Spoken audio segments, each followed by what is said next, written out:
He didn't make it. He hasn't been here to any of the meetings that I've seen from the times I've been here. But Okay. if you want me to do something like send and give out Of course, flyers, I'll gladly help you please call with me, this. cell phone, my Yeah. cell phone. Then, And I want to say, I'm on Republican line, but I got letter from Board of Election, I have some problems, the Democrats filed a complaint about Always, they try to block my petitions. petitions. They try to block my petitions because I'm running against Carlton. He's 20 years in this position and he wanna die there. You know, he wants to stay forever. the Politburo. And so my second reason why I'm running for, because I have something to offer to the society. I have background, I have education. I'm a psychologist and also I graduated two American institutes.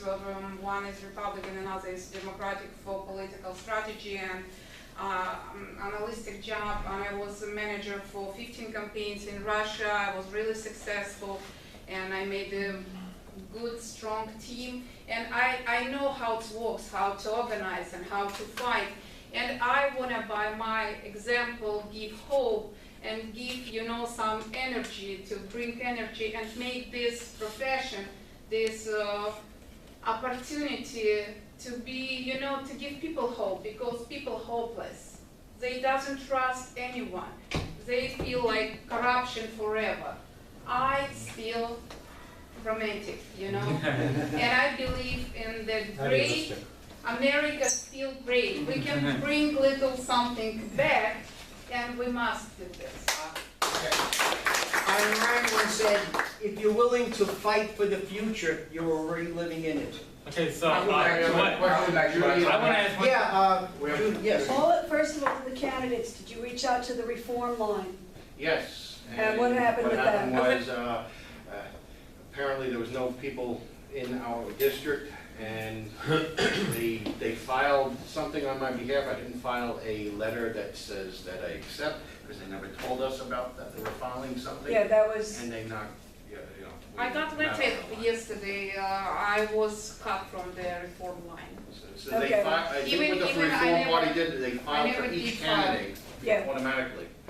We weren't, I looked into them. you weren't to be- informed, basically, Right. And I okay, because looked I know into them people to begin involved with, with because I it. wanted to run on the reform line, the same thing with Daniel. And what I was told was that since there's no one registered in that area, I had to find someone to register them as a member. You needed one person to Right, be something. your anchor, 'cause Right. then I don't mean to be silly by going like this, Right, but it's an right, anchor, exactly. an anchor representative for the party, to Correct. make it official that Brooklyn, your ED or ED, or your Right. AD It's is a on reform party candidate somewhere in Brooklyn, I don't remember his name, but he got to join the party in that district, and they put a petition, and it's about petitioning, he's on the ballot for the reform party. Good. Okay. Wait, That before was- the question, I just wanted to recommend everybody, when the election's coming, right, and we all want to make a difference in this room, we don't sit around and talk anymore, we're all talking about doing something. These three people are our best way to do it this year, so please get with one of them, Malka or Daniel or Gwen, and help them in their campaign. I'm glad you say that, and I would like to add some other And thought. I would like You wait to be recognized, sir. You got to be recognized to be speak. You can't just speak out loud. Okay. Okay. Okay? Wait till you're recognized. I Wait. just, Oh, you wanna go ahead and start? hold on, let me just give my number out for those interested. It's 646. Tell me when you're all ready. Yeah.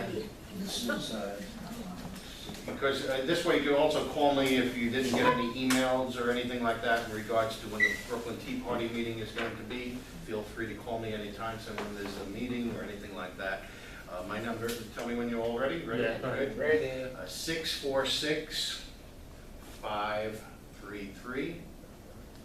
646-533-7728.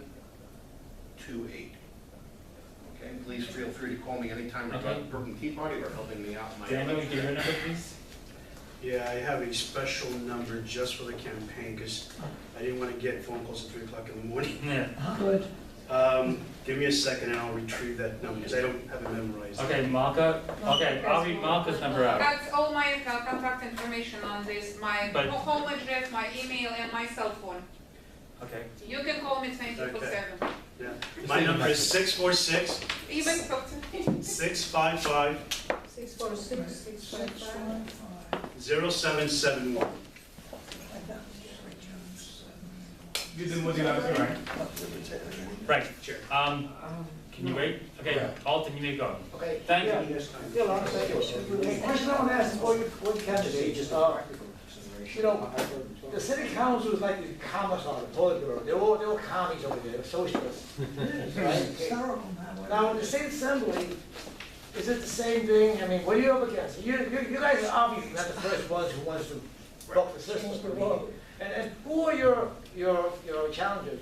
Are they incumbents? Mine is not an incumbent, mine is retiring after a long, healthy career, 32 years in office, Jim Brennan. Now it's going to be Pete Carroll, a 29-year-old lawyer.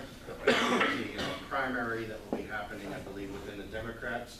So he'll be fighting off for a while, hopefully. Some of his resources will be going towards that direction. And I will be running against an open seat, whoever the Democrat nominee will be after the primary. So that's who I'm going against. I'm going against Joanne Simon, who's been there for 1 year, and she is an attorney in Brooklyn. Okay, and you're. And I mentioned William Colton, he's 20 years holding this position, he's Democrat, and I said he wants to die in this chair. I have a. What are you up against in the state assembly, though? I mean, are they communists? Yeah, well, the assembly is run by the Democrats. Okay.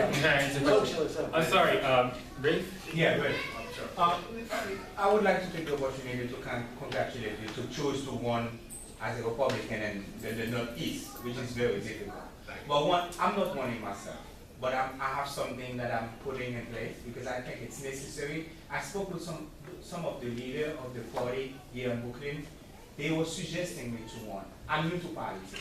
This is not something that I know. I don't know politics. I know business.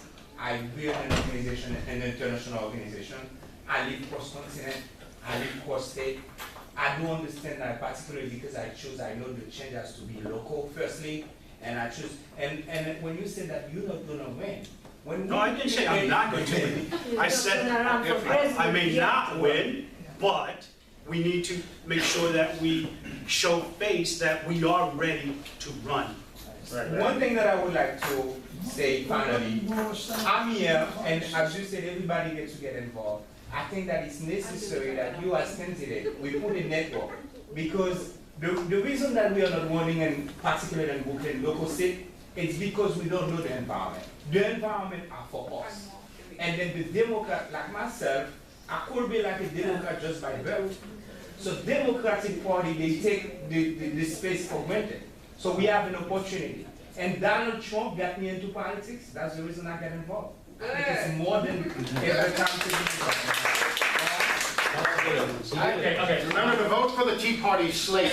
Judy got there. Listen, I work with a lot, I'm from out in Suffolk County, and I deal with a lot of different campaigns out there. I'm going to put it out there. We have an organization, I'm with Conservative Society for Action, or we have candidates that are running. Our organization puts out a press release. Our member, blah, blah, blah, is running. Their values are the same as yours. Let's do something. If you need help doing it, call me. I will give you you know how to reach me, but I will help you do that. Judy, tell us your organization. Conservative Society for Action. Additionally, Facebook page, a Twitter account, just for the accounts. If you do not have that put up, I will give you my card. I will help you put it together. It's brain dead. It's easy to do, and then you turn to every member of your organization, and it becomes your job to put these people on the map. You go to your friends and you go like this page. Like a lunatic, you just sit there, like you feel like your brain is like clicking. And when the system says you cannot invite any more friends, that's when you quit. And that's like I think it's 350 people you can get away with doing it. Trust me, I do this all the time. But it'll give you an opportunity to be out there. And then you need a flyer. And again, I'm gonna help you, I'll give you the information. The flyer to put together that Brooklyn Tea Party candidates being here, all the information. And then every person in this room is going to walk around and go, hi, you're in Brooklyn here, vote for this person. You're in Brooklyn, and you carry them in your pocket. I do this, and I'm not joking. Marketing and advertising is what I do for a living. I walk around with cards in my pocket. I walk around with this that says flyers. And it can be a half-page flyer that's 2 up, It can be cut in half, you can go to a local printer, you can do whatever you want, you can do something on the back. It's easy stuff to do. You just, I can give you templates, is basically what I'm saying, and it can be done, and you will become a force to be reckoned with. Again, if you don't win, doesn't matter. The fact is, you're standing up, and all politics is local, and that's the reason, you know, the only way you're gonna make anything happen. Okay. Thank you. Thank you, Jim. Now, I just want to say, I know we have more questions, but we got up into the thing. Mr. Hartz, thank you very much. Glenn, you have a seat. Dr. Huyler, I'm sorry I interrupted, but I hope you're happy to see that people are trying to make a difference through actual action. I'd like to give Dr. Huyler a chance to finish his presentation. Sorry, please. Okay, I would just add that, yes, it's very important that individuals step up and begin volunteering to run for public office, to learn the ropes, if you stay true to the principles for which you got into politics to begin with. That's very important. The history of libertarian, conservative, classical liberal politics is for people to start out being very idealistic, but the moment they're in office, the pressures put upon them by special interests, by lobbyists, by deal makers is very great. You have to have the moral integrity of a lion in order to resist the temptations, and you have to gird yourself for the temptations that will come from the establishment, from your fellow people in the Assembly, in the State Senate, in Congress, wherever it is. And it's been an awful record for a lot of very, very good people to cave in. Just let me say that I'm offering 2 books I have. As per my talk today, all of the arguments I presented are very clearly developed in Everything You Have, the Case Against Welfare, and I would recommend you be armed with the arguments, especially the most important argument, which I only touched on very briefly. There are chapters, if not welfare, then what? And the argument from compassion. And to put it into a 140-word tweet, I'd say that by sapping the will and the chance to find work, social welfare perpetuates the very poverty the war on poverty was supposed to end. As I said earlier, liberal compassion consigns able-bodied men and women to an effort-free wonderland of stigmatized indigence and stops people cold. So there are arguments, the argument from compassion, or another way that I say this in a tweet, government's sole role is to protect us, to defend us in the enjoyment of all that is ours, our lives, our liberties, our possessions. Human goodness will take it from there. America, the freest, most prosperous nation that ever existed, houses the most giving and generous people who have ever peopled the planet. There is no one who has to apologize for their selfishness, for wanting to pursue their lives. I think back all the years I grew up, the way I encapsulized the goodness that this country exudes is by simply citing Jerry's Kids. Year after year, the sums of money that Muscular Dystrophy Telethon earned for itself, besides all the other charities, as hard-pressed as Americans are with the tax burden they have and regulatory costs and all, we are still the most generous people on earth. No one has to apologize in the least for having a position to end welfare, period. Corporate and social together. And I would say that in addition to supporting candidates who are willing to sacrifice and give up their time for the sake of their families, their children, their grandchildren, and the country, anytime you meet a neighbor who starts bitching and moaning about the taxes going up, water and sewer taxes going up, that is an opportunity for you to let them know that it is the size and spending of government that causes them the hardship and the struggle that they are going through with their tax bill, with licensing requirements for their businesses and everything. That's why election day should be April 16th. Yeah. No, not at all. April 15th is one of the happiest days of the calendar year. People get their refunds. It's wonderful. People shop right after. Their refunds are happening. People who are, If there was no such thing as filing quarterly returns and everything, if there were no payroll deductions and you had to pay your total annual tax bill to the IRS on April 15th, then election day should be April 16th or 14th, when people are doing it. Okay, thank you very much for having me.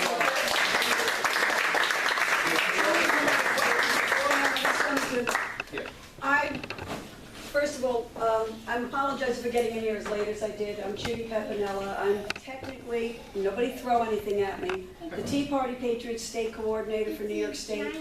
And don't smirk so hard because you know where I'm going on that.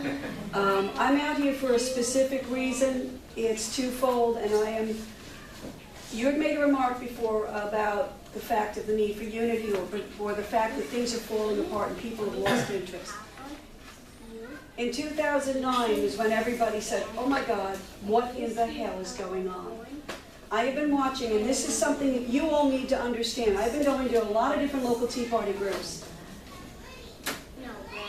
This is the amount of people that are showing up at the meetings. Okay? This. 6 people. Not counting the organizer or 2 that are there to do it. I'm talking about, this is a full table with overflow. Whatever the hell you're doing in Brooklyn, keep it up. And please do me a favor, I want to template it throughout the state. And I don't mean that as a joke. All politics is local. The fact that you 3 stood up, I personally commend you. I can't because they won't let me in there. They won't even, I'm a committeeman, I'm an elected committeeman. But they don't want my mouth in there. It's been already told, Judy, don't ever try to run for office. I said, oh, I don't want to because I can't tell you exactly how I feel, but I can tell you outside. Hetty and I have a problem. We understand each other. Here's the end of that discussion. But I'm also here for another reason, and I had this discussion with Joe the other day. And again, don't throw things at me, especially you. I was the grassroots for Cruz in New York State.